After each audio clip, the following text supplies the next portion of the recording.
수분도가 상당히 높은 걸로 나와 있으세요. 높은 수분도를 비롯해 71살의 나이지만 피부 나이는 50대로 측정이 되었네요.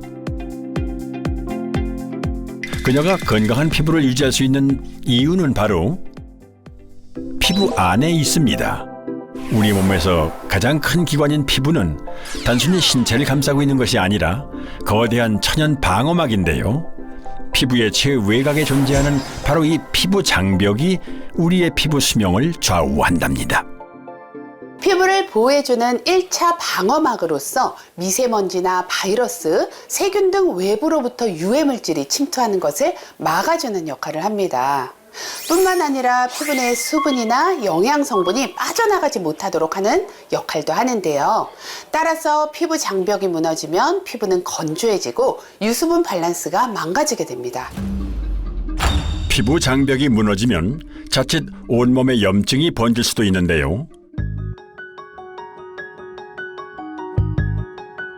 무너진 피부 장벽으로 인해 고통받는 사람들도 많습니다. 많이 힘드시죠? 아니, 이게 제일 힘드시죠? 네, 이게 네. 좀 제일 따가워. 그쵸, 제일 따갑죠. 네. 치료 다시 이렇게 또 아픈 치료 시작 안 하시려면 제발 안 되게 관리 잘 해주셔야 돼요. 네. 건선으로 인해 수년간 치료를 이어오고 있는 환자. 많은 노력에도 좀처럼 나아지질 않습니다. 후회가 되고 있어요. 좋다는 거 많이 발라봤는데 안 되고 그래서 진작에 좀 관리 좀 많이 받고 뭐 이런 식습관도 많이 좀 챙겼으면 좋았을 텐데 그런 거 못 해가지고 지금 너무 후회가 되고 막 미치겠어요. 정말 잠 못 자는 것도 힘들고. 이맘때 환자가 많이 증가합니다. 일교차가 심해지고 내부와 외부의 온도차가 커지면 탄력을 잃으면서 피부에 여러 가지 문제를 유발하기 때문입니다.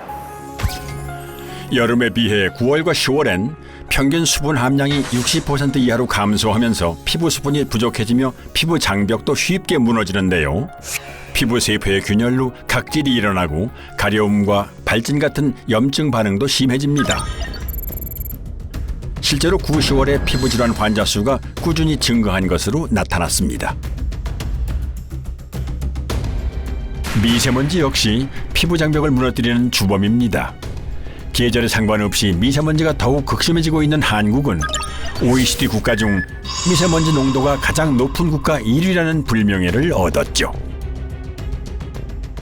이 미세먼지는 입자가 정말 작기 때문에 이 피부에 쉽게 침투하게 되는데요. 이때 피부는 이를 막기 위해서 이 강력한 염증 반응을 일으킵니다. 이것이 바로 멜라닌 합성 세포를 자극해서 색소 침착, 기미, 검버섯을 유발하게 되고요. 이 진피층의 콜라겐까지 파괴해서 피부 노화를 가속화합니다. 논문에 따르면 미세먼지에 자주 노출된 군의 이마와 피부에서 검버섯이 더 많이 관찰됐다고 하는데요. 또한 미세먼지가 팔자주름 형성과 관계가 있고 특히 이마와 뺨의 색소 반점이 20% 증가했다고 보고했습니다. 피부 장벽이 무너진다는 것은 피부와 신체 면역 기관의 최전선이 망가지는 것을 말합니다.